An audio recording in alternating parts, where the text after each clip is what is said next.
Hello student, कैसे हैं आप सब। एक बार पुनः आप सभी का आपके अपने ही चैनल शिव कोचिंग क्लासेस पर स्वागत है।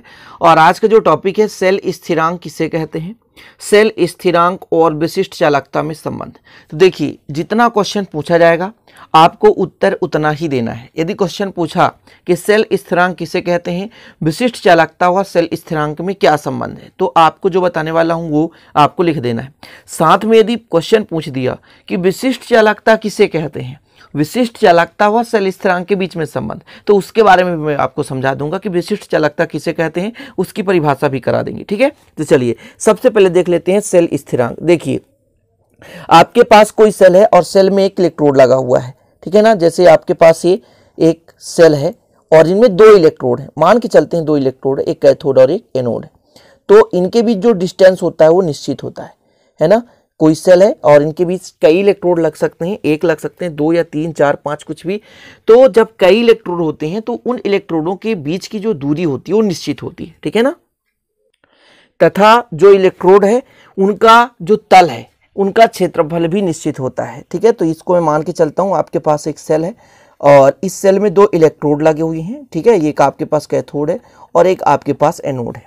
अब इनके बीच जो दूरी है, जैसे मैं मान के चलता हूं इनके बीच की दूरी L है, ठीक है। और इनके तल, जैसे ये तल है, ये तल है आपका, है ना, ये नीचे वाला तल होता है एक प्रकार से। तो ये जो तल है तो इनका क्षेत्रफल भी एक निश्चित होता है कि तल का क्षेत्रफल कितना है।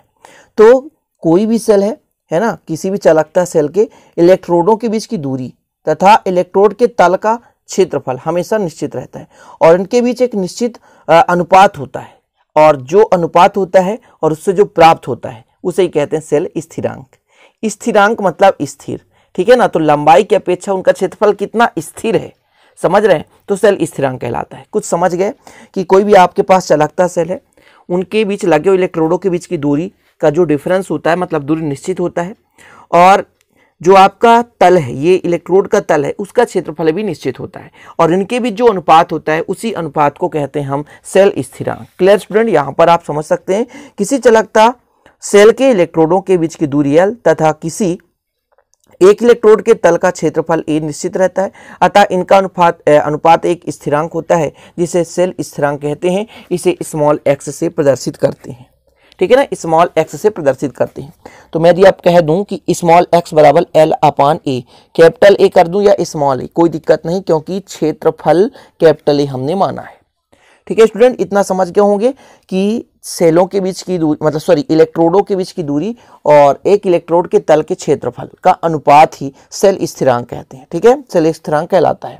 अब मैं यदि कह दूं कि सेल स्थिरांक का इकाई क्या होगा या मात्रक, ठीक है, सेल स्थिरांक का मात्रक, ठीक है, ध्यान दीजिएगा। अब कहीं कहीं मात्रक, कहीं कहीं इकाई, तो कंफ्यूज मत होना। तो देखिए, ये L का मतलब होता है लंबाई और लंबाई का होता है स्टूडेंट सेंटीमीटर, है ना।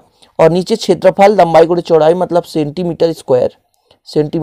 तो 1 सेंटीमीटर कट गया तो आपके पास बचेगा कितना, 1/सेंटीमीटर बचा, है ना। 1/सेंटीमीटर ऊपर जाएगा तो ये सेंटीमीटर इनवर्स हो गया। मतलब जो मात्रक है सेल स्थिरांक का वो सेंटीमीटर इनवर्स है। क्लियर स्टूडेंट, समझ गए कि जो सेल स्थिरांक का मात्रक है वो क्या है, तो सेंटीमीटर इनवर्स। अब थोड़ा सा विशिष्ट चालकता समझ लें। विशिष्ट चालकता है किसे कहते हैं। हालांकि पिछले वीडियो मैंने समझाया था, लेकिन फिर भी समझा रहा हूं ताकि आप लोगों को प्रॉब्लम ना हो सके। देखिए, कोई भी विद्युत अपघट है ना, और उसके 1 घन सेंटीमीटर बिलियन की जो चालकता होती है उसे हम विशिष्ट चालकता कहते हैं। किसी विद्युत अपघट के 1 घन सेंटीमीटर बिलियन की चालकता ही विशिष्ट चालकता कहलाती है।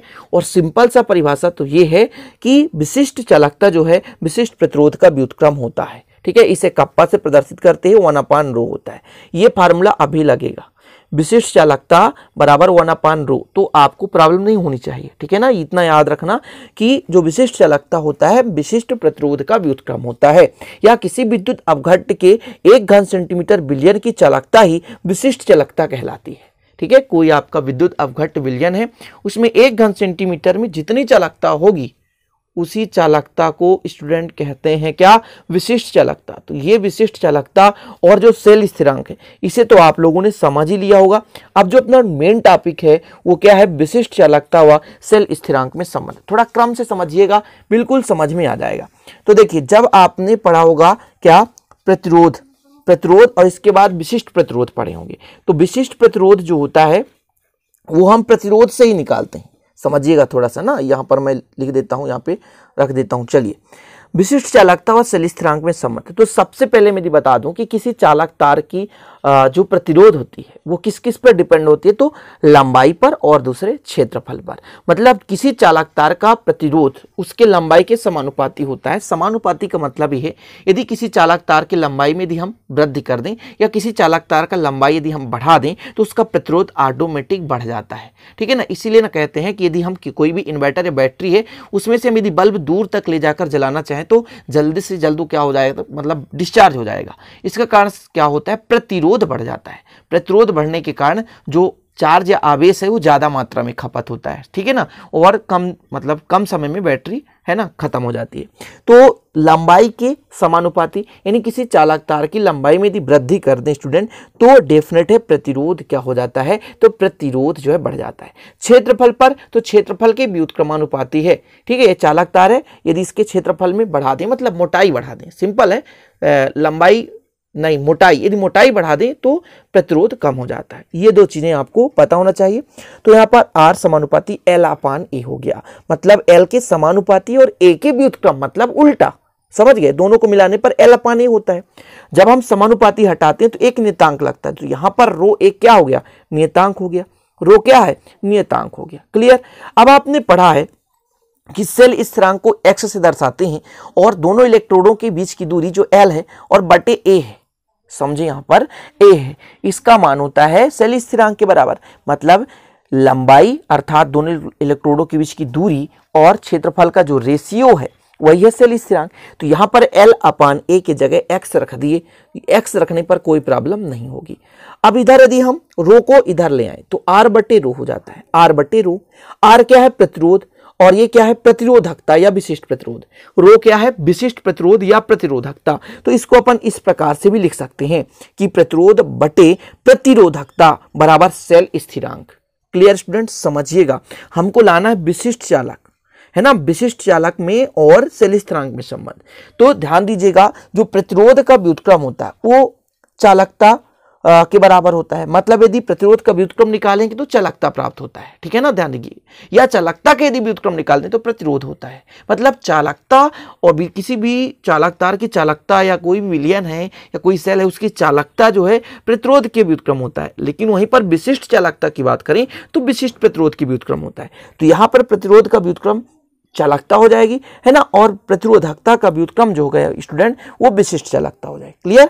तो 1 बटे चालकता प्रतिरोध की जगह और 1 बटे विशिष्ट चालकता जो है वो प्रतिरोधकता की जगह लिख दिया हमने। इतना कोई परेशानी नहीं होनी चाहिए। अब देखिए, जो अंश का हर है वो नीचे आएगा, जो हर का हर है वो ऊपर जाएगा। तो विशिष्ट चालकता ऊपर चला गया और ये चालकता नीचे आ गया, तो ये हो गया आपका चालकता। Clear student. अब यही एक प्रकार से संबंध है, क्योंकि चालकता को यदि हम पक्षांतर कर देंगे, चालकता को यदि हम पक्षांतर कर देंगे तो आपके पास आ जाएगा विशिष्ट चालकता इक्वल सेल स्थिरांक गुणे चालकत्व या चालकता, ठीक है ना, ये। और यही आपका संबंध है। यही आपका क्वेश्चन भी था कि विशिष्ट चालकता और सेल स्थिरांक में संबंध बताइए। तो विशिष्ट चालकता आपने समझ लिया कि प्रतिरोधकता का व्युत्क्रम या विशिष्ट प्रतिरोध का व्युत्क्रम ही विशिष्ट चालकता कहलाती है, ठीक है। सेल स्थिरांक क्या कहलाती है, तो किसी विलयन में 2 इलेक्ट्रोड लगे हैं या कई इलेक्ट्रोड लगे हैं तो उन इलेक्ट्रोडों के बीच की जो दूरी होती है और मतलब L का मान होता है जो, और उसके तल का जो क्षेत्रफल है, उन दोनों के बीच की दूरी और तल के क्षेत्रफल का रेशियो ही क्या कहलाता है स्टूडेंट, तो सेल स्थिरांक कहलाता है। क्लियर। तो सेल स्थिरांक भी आपने समझ लिया, ठीक है ना। अब स्क्रीनशॉट लेना तो ले सकते हैं। यहाँ पर थोड़ा सा आप लोगों को हो सकता है कि प्रॉब्लम हुआ हो, पर थोड़ा सा यहाँ पर आप मैनेज करिएगा, क्योंकि यहाँ पे लोगों को बहुत प्रॉब्लम होती है। प्रतिरोध का मतलब होता है 1 बटे चालकता, समझिएगा, क्योंकि चालकता जो प्रतिरोध का व्युत्क्रम होता है तो प्रतिरोध भी चालकता का व्युत्क्रम होगा। मतलब प्रतिरोध का मतलब 1 बटे चालकता। और विशिष्ट प्रतिरोध को ही प्रतिरोधकता कहते हैं। कंफ्यूज मत होना मेरे भाइयों, ठीक है ना। विशिष्ट प्रतिरोध को ही प्रतिरोधकता कहते हैं। तो प्रतिरोधकता का मतलब हो गया 1 बटे विशिष्ट चालकता। अब अंश का जो हर है चालकता वो नीचे जाएगा और हर का हर है जो वो ऊपर जाएगा। तो विशिष्ट चालकता हमने ऊपर लगा दिया और चालकता नीचे रहने दिया। इसके बाद चालकता को हमने इधर पक्षांतर कर दिया, इधर डिवाइड में था तो इधर मल्टीप्लाई में हो गया। ठीक है, तो विशिष्ट चालकता बराबर आपका आ चुका है। ठीक है स्टूडेंट, तो इतना समझ में आ गया होगा।